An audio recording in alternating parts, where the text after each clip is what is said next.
இம்ரான். இன்னைக்கு இந்த வீடியோவில் பார்க்கக்கூடிய விஷயம் என்னன்னு பார்த்தீங்கன்னா ஆத்தங்குடி டைல்ஸ். அதை பற்றியான ஒரு இஷ்யூ வந்து போயிட்டு இருக்கு. என்னன்னு பார்த்தீங்கன்னா ஆத்தங்குடி டைல்ஸை பற்றி பார்த்தீங்கன்னா பிக் பாஸ்ல இருக்கக்கூடிய ஒரு பேசியிருக்காரு. கேஏஜி டைல்ஸ் அதை விட வந்து பெட்டர்னு சொல்லிட்டு இந்த விஷயத்தை பற்றி தான் நாங்கள் புதுசாக பார்க்க போகிறோம். வாங்க வீடியோ சொல்லுவோம். Hello everyone, I Imran. இன்னைக்கு இந்த வீடியோவில் பார்க்கக்கூடிய விஷயம் என்னன்னு பார்த்தீங்கன்னா Bigg Boss season 8. Bigg Boss எத்தனை பேர் பார்க்குறீங்கன்னு சொல்லிட்டு எனக்கு தெரியல. பட் வந்து பிக் பாஸ் சீசன் 8 வந்து தொகுத்து வழங்குறது யாரும் பார்த்தீங்கன்னா நம்மளுடைய விஜய் சேதுபதி அவர்கள் தான். அந்த விஜய் சேதுபதி அவர்களுக்கும் நீங்கள் பார்த்துருக்கலாம். கேஏஜி டைல்ஸில் வந்து ஆட் வந்து அவர் ஆக்ட் பண்ணியிருப்பாரு. அதன் மூலியமாக வந்து பார்த்தீங்கன்னா பிக் பாஸில் எந்த பக்கம் பார்த்தீங்கன்னாலும் கூட வந்து பிக் பாஸ் ஷோ நடத்துறது என்னன்னு பார்த்தீங்கன்னா ஒரு விளம்பரத்துக்காக தான் நினைக்கிறேன். ஏன்னா அந்த வீட்டுக்குள்ளே இருக்கிறது எல்லாமே பார்த்தீங்கன்னா ஸ்பான்சர் யார் யார் பண்ணுறாங்களோ அவங்களுடைய விளம்பரத்துக்குரிய அந்த பேனர்ஸாக இருக்கட்டும், அவங்களுடைய லோகோவாக இருக்கட்டும், அதெல்லாம் அவங்க வீட்டு ஃபுல்லாகவே வச்சுருப்பாங்க. அதன் மூலியமாக பார்த்தீங்கன்னா அவங்களுக்கு வந்து ஒரு டாஸ்க் கொடுப்பாங்க. அந்த டாஸ்கில் வந்து பார்த்தீங்கன்னா அந்த நபர்கள் வந்து அந்த பிராண்டை வந்து ஒரு முக்கியத்துவப்படுத்தி ஒரு உயர்த்தி பேசுகிறது மாதிரியான ஒரு பிராண்டு, அந்த மாதிரியான விஷயத்த வந்து அவங்க கண்டஸ்டன்ட்டை வச்சு என்ன செய்வாங்கன்னா அந்த விஷயத்த அவங்க செய்வாங்க. அதை செய்யும்போது பார்த்தீங்கன்னா ரீசெண்டாக ஒரு கேம் நடத்தியிருந்தாங்க. என்ன கேம்னு பார்த்தீங்கன்னா பிக் பாஸ் சீசன் 8 வந்து தீபக் அவர்கள் வந்து நிறைய பேர் பார்த்துருப்பீங்க.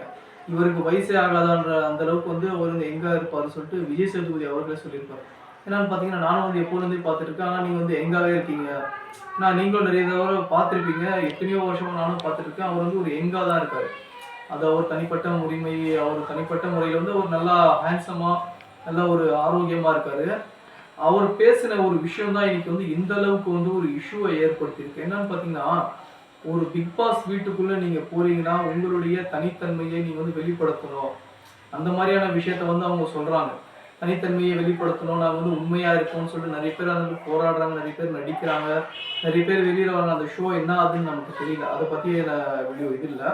அவர் பேசின விஷயத்தை பற்றி தான் இந்த ஒரு வீடியோ. என்னன்னு பார்த்தீங்கன்னா டைல்ஸ், இப்போ டைல்ஸ் வியாபாரம் பண்ணக்கூடிய அந்த கேஏஜி டைல்ஸ்னு சொல்லக்கூடிய அந்த உரிமையாளர்கள் என்ன பண்ணுறாங்கன்னா அவங்க வந்து ஸ்பான்சராக இருப்பாங்க. அவங்க என்ன பண்ணியிருக்காங்க, அவங்களுடைய அந்த டைல்ஸுடைய ஒரு விஷயத்தை வந்து மேன்மைப்படுத்தணும், அந்த டைல்ஸ் தான் வந்து மிக நல்ல ஒரு டைல்ஸ்னு சொல்கிறதுக்காக என்ன பண்ணியிருக்காங்கன்னா இருக்கக்கூடிய மற்ற டைல்ஸை வந்து ரொம்ப மட்டமான சொல்ல வச்சுருக்காங்க.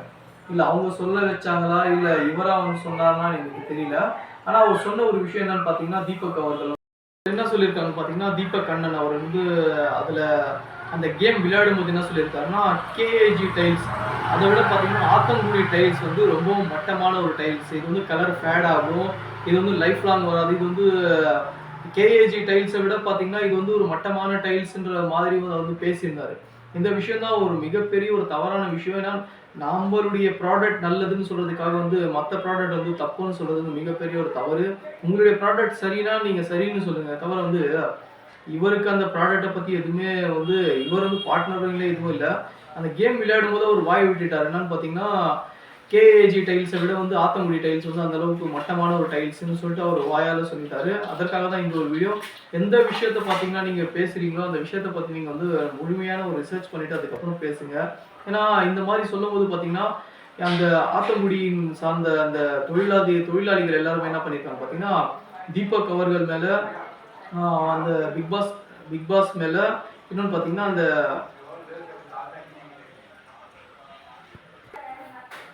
நம்மளுடைய விஜய் சேதுபதி அவர்கள் மேலே வந்து பார்த்தீங்கன்னா அவங்க வந்து கேஸ் கொடுத்துருக்காங்க. எதற்காகன்னு பார்த்தீங்கன்னா இந்த மாதிரி வந்து நம்மளுடைய தொழிலாளர்களை வந்து பாதிக்கக்கூடிய ஒரு விஷயமா இருக்குதுன்னு சொல்லிட்டு நம்மளுடைய போலீஸ் அதிகாரிகள் அவர்களும் போயிட்டு வந்து அவங்க கேஸ் கொடுத்துருக்காங்க. என்னன்னு சொல்லி பார்த்தீங்கன்னா இந்த மாதிரி வந்து இவங்க பேசியிருக்காங்க இந்த பிக் பாஸில்.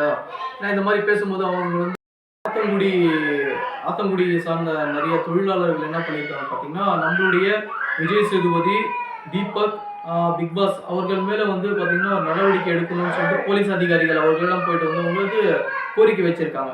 ஏன்னா இந்த மாதிரி ஒரு விஷயம் நடந்திருக்குன்னா நிறைய தொழிலாளர்களுக்கு வந்து இது மிகப்பெரிய ஒரு பாதிப்பாக ஏற்படும்னு சொல்லிட்டு அந்த மாதிரி வந்து அவங்க சொல்லும் போது வந்து பார்த்தீங்கன்னா இது எந்த மாதிரி நடவடிக்கை எடுப்பாங்கன்னு சொல்லி எனக்கு ஒன்றுமே புரியல. ஏன்னா அவங்க எல்லாரும் வந்து பிக் பாஸ் ஹோம்குள்ளே இருக்காங்க. அவங்க வெளியில் வந்ததுக்கப்புறம் நடவடிக்கை எடுப்பாங்களா என்ன ஏதுன்னு ஒன்றுமே புரியல. தயவு செஞ்சு வந்து பார்த்தீங்கன்னா பேசக்கூடியவங்க மற்றவங்கள பாதிக்காத முறையில் வந்து நீங்கள் பேசுங்க. ஏன்னா நீங்கள் பேசிட்டு போயிடுவீங்க ஆக்டர் என்ற முறையில். அப்படின்னா அவங்க தான் வந்து பாதிப்புக்கு உள்ளாவாங்க. அதற்காக தான் இந்த ஒரு வீடியோ பிடிச்சிருந்தா லைக், ஷேர் அண்ட் சப்ஸ்கிரைப் பண்ணுங்கள். அதெல்லாம் பார்த்தீங்கன்னா ஆத்தங்குடியை பற்றி எதற்காக இந்த அளவுக்கு பேசணும்னு பார்த்தீங்கன்னா, ஆத்தங்குடியில் பார்த்தீங்கன்னா ஹேண்ட் மேக்கிங் சொல்லுவோம். இப்போ ஹேண்ட் மேக்கிங் பொருளுக்கு வந்து மிகப்பெரிய ஒரு வரவேற்பு இருக்குன்னு பார்த்தீங்களா? இப்போ இல்ல ஹேண்ட் மேக்கிங் பொருளுக்கு வந்து மரியாதை இருக்கக்கூடிய இந்த காலத்துல வந்து பாத்தீங்கன்னா, ஹேண்ட் ஹேண்ட் மேக்கிங்க்கு மிகப்பெரிய ஒரு மரியாதை இருக்கக்கூடிய இந்த காலத்துல பாத்தீங்கன்னா, எதற்காக பாத்தீங்கன்னா, ஹேண்ட் மேக்கிங்னா ஒரு கையாலேயே அந்த பொருள வந்து உருவாக்கும்போது வந்து, அதுல வந்து மிகப்பெரிய ஒரு கடினமான ஒரு விஷயம் இருக்கும். ஏன்னா, அந்த பொருள் வந்து அந்த அளவுக்கு வந்து தத்ரூபமா இருக்கும். தெரியுதுங்களா? அந்த மாரி இருக்கும்போது விஷயத்துல இப்போ ரோல்ஸ் கார் கூட நீங்க பார்க்கலாம். ஹேண்ட் மேக்கிங்லயே வந்து உருவாக்கப்படுவது காலத்துல அதெல்லாம் பாத்தீங்கன்னா, அதுக்கு ஒரு மிகப்பெரிய ஒரு மரியாதை இருக்கு. ஏன்னா நெறைய செலிபிரிட்டி வந்து அந்த அந்த பொருள வாங்கணும், அந்த கார வாங்கணும்னு நெறைய பேர் வந்து எதிர்பார்க்குறாங்க. அந்த மாரி இருக்கக்கூடிய நேரத்துல வந்து பாத்தீங்கன்னா, குடிசை தொழிலாளின்னு கேள்விப்பட்டிருக்கோம். ஏன்னா இந்த ஆத்தங்குடியில இருக்கக்கூடிய அந்த அந்த ஊர் முழுக்க பாத்தீங்கன்னா, அவங்களுடைய தொழிலே பாத்தீங்கன்னா, டைல்ஸ் உருவாக்கக்கூடியது அவங்களோட தொழில். ஏன்னா அந்த தொழில செஞ்சு தான் அவங்க வந்து அன்றாட வாழ்க்கைய ஓட்டிட்டு இருக்காங்க. அந்த மாரி இருக்கக்கூடிய விஷயத்துல, இந்த மாரி பேசக்கூடிய விஷயம் வந்து மிகப்பெரிய ஒரு தவறான விஷயமா தான் எனக்கு தெரியுது. ஏன்னா அவங்க செலிபிரிட்டின்னு சொல்லிட்டு நெறைய விஷயத்த பேசிட்டு போயிர்றாங்க. ஏன்னா அது பாதிப்புக்குள்ளாற விஷயம் தான்னு சொல்லிட்டு அவங்க கொஞ்சத்துக்கு கொஞ்சம் புரியணும். ஏன்னா புரியாம அவங்க செய்ற விஷயம் வந்து தொழிலாளர்களுக்கு மிகப்பெரிய ஒரு பாதிப்பு உள்ளாக்கும். அதற்காக தான் இந்த ஒரு வீடியோ பண்ணிட்டு இருக்கோம். ஏன்னா இப்போ ஹேண்ட் மேக்கிங் பொருளுக்கு எந்த அளவுக்கு மக்களிடத்துல வரவேற்பு இருக்கு தெரியுமா? இதுவும் ஆத்தங்குடியில டைல்ஸ் உருவாக்கக்கூடிய முறைன்னு போட்டு பாருங்க. எந்த அளவுக்கு வந்து மிகப்பெரிய ஒரு கஷ்டமான சூழ்நிலையில இன்னைக்கு கூட இருக்கக்கூடிய இந்த நவீன காலத்துல அவங்க வந்து ஹேண்ட்லயே மேக் பண்ணிட்டு இருக்காங்க. அந்த அளவுக்கு வந்து அவங்க டைல்ஸ் உருவாக்கி நமக்காக வந்து மலிவான விலையில குடுத்துட்டு இருக்காங்க. அந்த விஷயத்த போய் அவங்க வந்து அந்த மாரி பேசுனது வந்து பார்த்தீங்கன்னா, தப்பான ஒரு விஷயமா தான் எனக்கு தோணுது. ஏன்னா உங்களுடைய கன்டென்ட்டுக்காகவோ, உங்களுடைய விளம்பரத்துக்காகவோ நீங்க இந்த மாரி பேசுறது மிகப்பெரிய ஒரு தவறான விஷயம். கொஞ்சத்துக்கு கொஞ்சம் நீங்க திருந்தலாம். இதனுடைய கருத்துக்கள மறக்காம நீங்க கமெண்ட் பண்ணுங்க. Thank you power.